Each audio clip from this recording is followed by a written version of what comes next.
salaamu allaahi calaykum daawadayaal ku soo dhowaada kulmiye channel caawa waxaan ku soo qaadanaynaa kulan dhexmaray kooxda Arsenal iyo kooxda West Brom kaasi oo kooxda Arsenal ay guush ku raacday 4 gool iyo waxba kooxda Arsenal ayaa si la yaqaano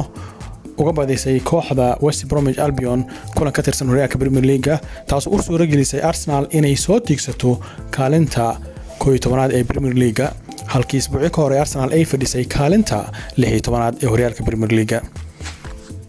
Arsenal ayaa ku soo gashay shax oo ku jiro Dani Ceballos iyo ciyaaryahanka weerarka ugu ciyaara kooxdaasi Alexander Lacazette oo aan ku soo bilaaban kulankii hore ee Arsenal ciyaartay hal eber kaga badisay naadiga Brighton. si kastaba ahaatee Arsenal ayaa goolka koowaad waxa u dhaliyay ciyaaryahankooda daafaca kaga ciyaara bidix Kieran Tierney kaas oo garabka bidix ka soo galay goolka kadibna lugtiisa midig u isticmaalay kubadda halka goolka labaad oo aad looga soo shaqeynay uu dhaliyay ninka da'da yar ee kooxda Arsenal oo ciyaara oo magaciisa lagu magacaabo Saka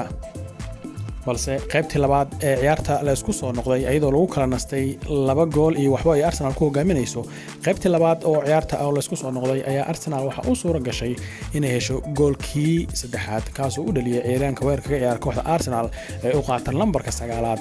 ee Alexander Lacazette balse Arsenal intaas kuma hakan goolkii afraad ayay la timid waxaan u dhaliyay isla ciyaaryahankii goolkii saddexaad dhaliyay Alexander Lacazette goolkii afraad oo Arsenal u siixay Arsenal ayaa fursado badan oo goolal badan ay ku dhali kareen iska qasaariyay waxaana la xusi karaa fursadihii uu qasaariyay ciyaaryahanka lagu magacaabo Pierre-Emerick Aubameyang oo gool Porterigo oo ka soo saaray kaasi oo Porterigo ka badbaadiyay fursad aad qaali u ahayd Arsenal ay ku heli kartay goolkii shanaad balse goolal kala jiray Arsenal ay dhali kareysay ciyaartii ayaa sidaasi waxay ku soo gabagabowday 4 gool iyo eber oo Arsenal ay guusha ku raacday taas oo kaga dhigan in Arsenal ay 3 dhibcood ka soo qaadato garoonka West Bromwich Albion Arsenal ayaa 3 kulan ee u dambeysay horyaalka Premier League